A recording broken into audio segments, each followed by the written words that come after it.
Hi hello నమస్తే, ఛానల్కి స్వాగతం. నేను మీ భాస్కర్. వీడియో మీకు ఖచ్చితంగా నచ్చిందని నేను అనుకుంటున్నాను. సబ్స్క్రైబ్ చేయడం మాత్రం మర్చిపోకండి. అండ్ టుడే ద ఎపిసోడ్ ఆంధ్రాలో శ్రీకాకుళం జిల్లాలో మీ అందరికీ తెలుసు కూర్మ గ్రామం అని ఒకటి ఉన్నదండి.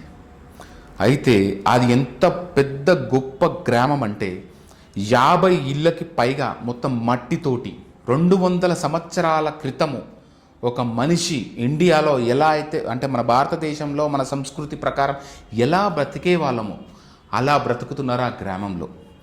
ఆ గ్రామం గొప్పతనం ఏంటంటే అక్కడ ఉన్న చిన్న చితక పెద్ద వాళ్ళందరూ కలిసి కూడి శ్రమ చేసి పంట పండిస్తారు. ఆ పంటలోనే వాళ్ళు జీవనం సాగిస్తారు. ఇది నేను చెయ్య అది నేను చేయకపోవడం అన్నట్టు ఏమీ ఉండదన్నమాట. వాళ్ళు ప్రతి పని చేస్తారు. వేదాలు నేర్చుకుంటారు, చదువు నేర్చుకుంటారు, అదే వేద పఠనం పఠిస్తారు, మహాభారతాలు రామాయణాలు చదువుతారు. వాళ్ళ తాగడం నీళ్ళు బావిలో నీళ్ళే తాగుతారు. అదేవిధంగా వాళ్ళ చేదుగుండా ఆ బావిలో నుండి నీళ్ళు చేదుకొని ఆ నీళ్ళని వాళ్ళు యూజ్ చేస్తారు. సొంతగా అక్కడ చిన్న చిన్న గుంటలు చెరువులు తవ్వి వాళ్ళు శ్రమ చేసి వాళ్ళ ఊర్లో ప్రకృతిని రమ్యంగా తీర్చిదిద్దారు వీళ్ళు. అసలు ఆ చెరువులు కావచ్చు, ఆ పారుతున్న సెలయేలు కావచ్చు, చాలా అందంగా ఉంటుంది. అలాగే గోశాల ఆవులను పెంచుతున్నారు.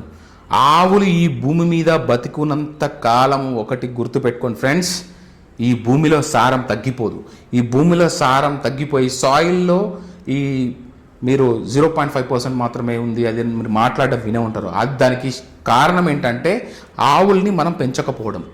పశువులు ఏదైతే సామర్థ్యం ఉంటుందో ఆ పశువులని మనం నాశనం చేసుకోవడం. ఇలాంటి దారుణాలు మనం ఎన్నో చేస్తున్నాం. అందుకే ఈ ఫర్టైల్ సాయిల్ మొత్తం తగ్గుతుంది. ఎలాంటి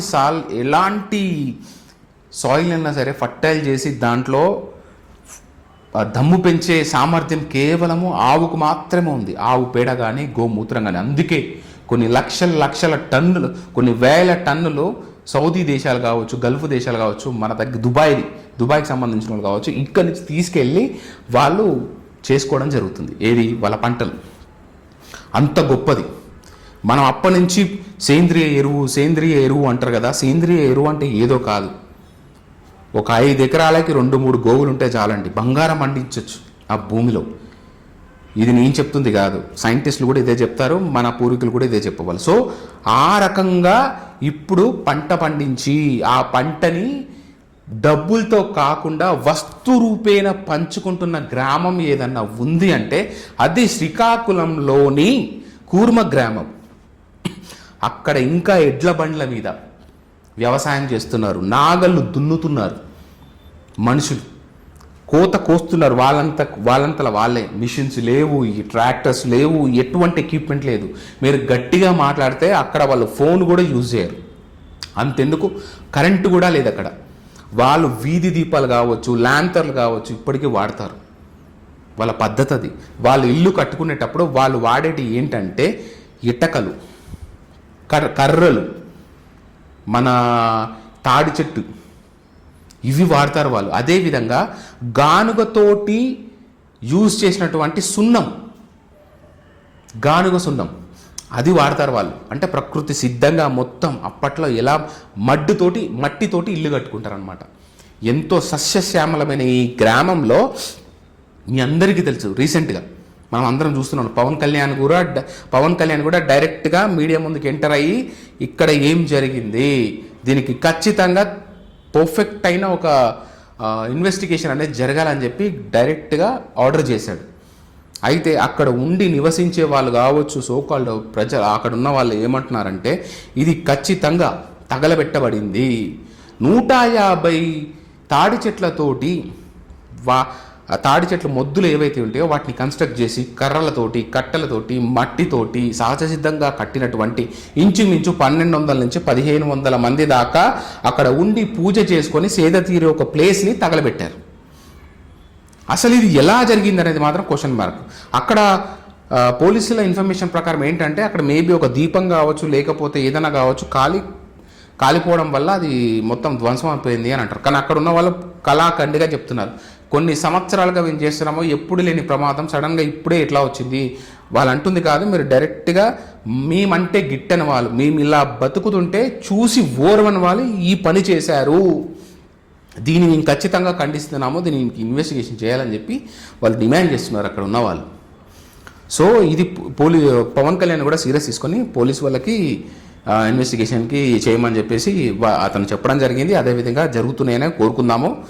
కానీ ఇంత దారుణమైన ఎవరిని డిస్టర్బ్ చేయకుండా 10 మందికి నాలెడ్జ్ని పంచి ఎలా బతకాలో చెప్పి వాళ్ళంతలా వాళ్ళు ఎక్కడో 60 ఎకరాల దగ్గర పోయి వాళ్ళకంటూ వాళ్ళు గిరి తీసుకొని ఈ పాడి ప్రపంచంలో ఈ స్వార్థపూరితమైన లోకంలో బతకలేక ఇట్లా ఉండాలని చెప్పి సపరేట్గా ఒక ఫామ్ చేసుకొని పద్ధతిగా మంచితనంతో ఒకరితో ఒకరు సాయం చేసుకుంటూ వచ్చే వాళ్ళకి ఇంత అన్నం పెడుతూ మన పద్ధతులు నేర్పిస్తూ వాళ్ళ దుస్తులు వాళ్ళే తయారు చేసుకుంటూ మగ్గంతో వాళ్ళ దుస్తులు వాళ్ళే తయారు చేసుకుంటూ వాళ్ళ కుండలు వాళ్ళే చేసుకుంటూ వాళ్ళ వ్యవసాయం వాళ్ళే చేసుకుంటూ వాళ్ళ తిండి వాళ్ళే తినుకుంటూ పక్కన వాళ్ళకు పెడుతుంటే అది కూడా తప్ప.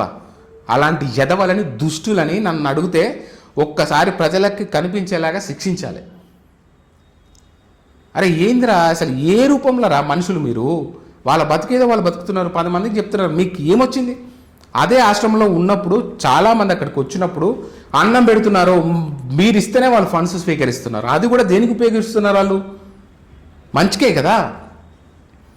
గోశాలలు కావచ్చు, ఆవులను పెంచడం కావచ్చు, వ్యవసాయ క్షేత్రం కావచ్చు, వెజిటేబుల్స్ కూరగాయలను పండించడం కావచ్చు, అక్కడ నైవేద్యంగా ఎన్నో తినుబండారాలు చేస్తూ జీవహింసకి దూరంగా వాళ్ళు బతుకుతున్నారు. పశు సంపదని రక్షించుకుంటూ పశువులతో వ్యవసాయం చేస్తూ పశు రక్షణ కూడా చేస్తున్నారు వాళ్ళు.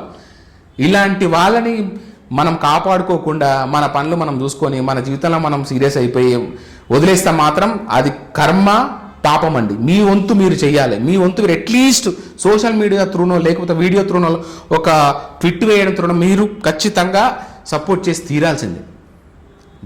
10 నిమిషాల్లో తగలడిపోయిందంట. 10 నిమిషాల్లో అట్లా ఎట్లా తగలబెట్టారు? వాళ్ళు పొద్దున్న లేచి పూజ చేసుకుని ఇవన్నీ కార్యక్రమం చేసుకుని వచ్చేసరికి తగలబెట్టేశారు. ఇప్పటిదాకా ఆ ఊర్లో 50 ఇళ్ళ కంటే ఎక్కువ ఉన్నాయి. ఇంకా చాలా ఇల్లులు వాళ్ళంతా వాళ్ళే నిర్మించుకుంటున్నారు. ఈ దరిద్రం ఎందుకండి మాకు? వాళ్ళు మిగిలినది బయటకి ఇచ్చేస్తున్నారు. పండ్లు కావచ్చు, పలహారం కావచ్చు, ఆహారాలు కావచ్చు, ఏదైనా సరే అది ఏంది నీ లెక్క నా లెక్క ఆర్గానిక్ అని చెప్పేసి లక్షలు వేలు దండుకోవడం కాదు. ఆ ఊరిలో ఏదైనా ఉచితం, ఫ్రీ, ఎవరన్నా రావచ్చు, ఎవరన్నా ఉండొచ్చు. ఒకవేళ నువ్వు ఉండలేకపోయినావు అనుకో, కొద్ది రోజుల వరకు ఉండి నీ వల్ల కాకపోతే నువ్వు వెళ్ళిపోవచ్చు, ఎవరేమన్నారు. ఒకవేళ దానికి అలవాటు పడపడి చేసి నేను ఇక్కడ ఉంటా అంటే వాళ్ళ లెక్క ప్రకారము వాళ్ళ కొన్ని నియమాలు నీతులు ఇవన్నీ పద్ధతి ప్రకారం ఉంటాయి కదా, ఆ ప్రకారం ఉండొచ్చు. సో అక్కడ ఎలా ఉంటుందంటే మీరు కరెక్ట్గా గమనిస్తే ఆడ జీన్స్ ప్యాంట్లు, టీ షర్ట్లు ఇవన్నీ కాదండి, పంచలు వేసుకోవాలి.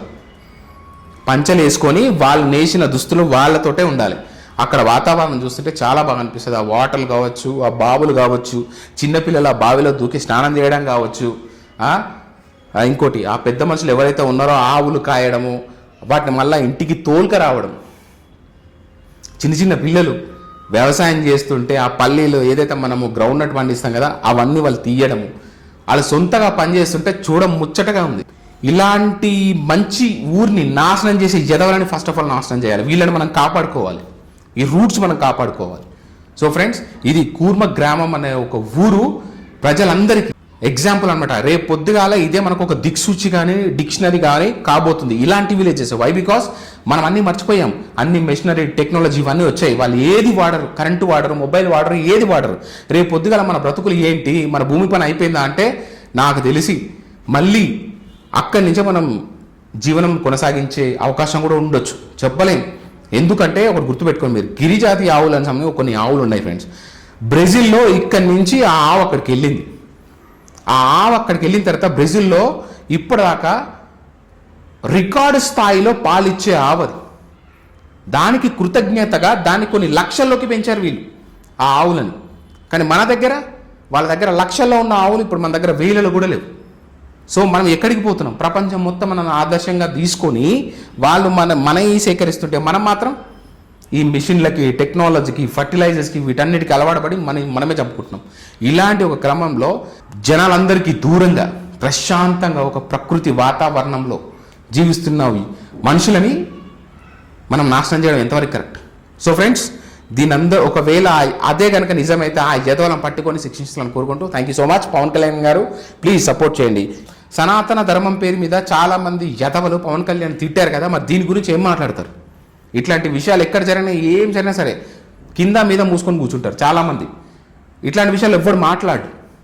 సడన్గా ఏదైనా మాట్లాడినప్పుడు అవి చూస్తున్నావా, తిను కరెక్ట్ కాదు, రాజకీయం కోసం ఓట్ల కోసం చేస్తున్నాడు అని మాట్లాడతారు తప్ప ఎక్కడ వాయిస్ లేపరు.